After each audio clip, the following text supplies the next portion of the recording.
Bettina heartbeat that I make quality videos. People honestly didn't go mad from seeing cosmic horror things in Lovecraft very often. That's a modern thing, and honestly feels like modified Gorgon.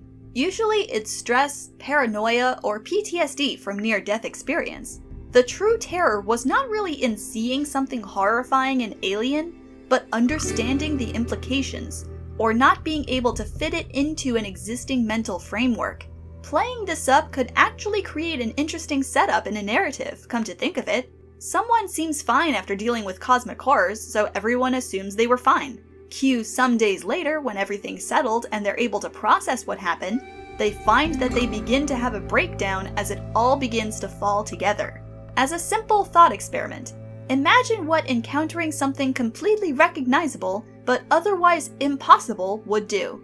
Let's say you walked into the next room, and standing on a piece of furniture was a little man, literally 18 inches tall at most, in green clothing, clambering and climbing about.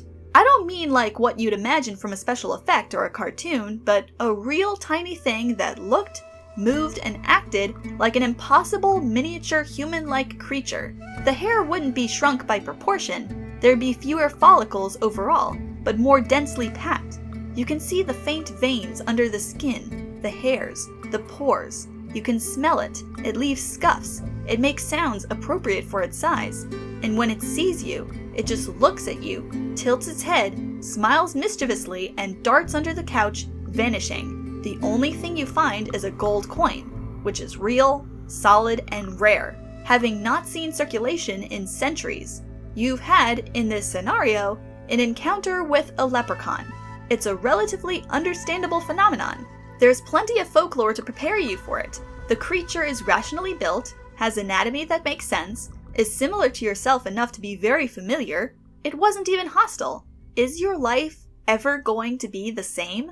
In addition to questioning whether you actually saw what you saw, you now have to wonder why you were visited. Will it come back? If it does, can it hurt you?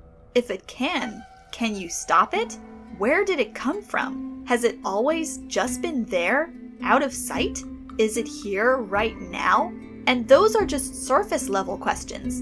Now, fundamentally, the rules of reality have to be reassessed. If such a thing can exist, what does that say about our understanding of biology and evolution? Moreover, there are suddenly theological implications here, none of which are likely to be cleanly or comfortingly answered in their entirety.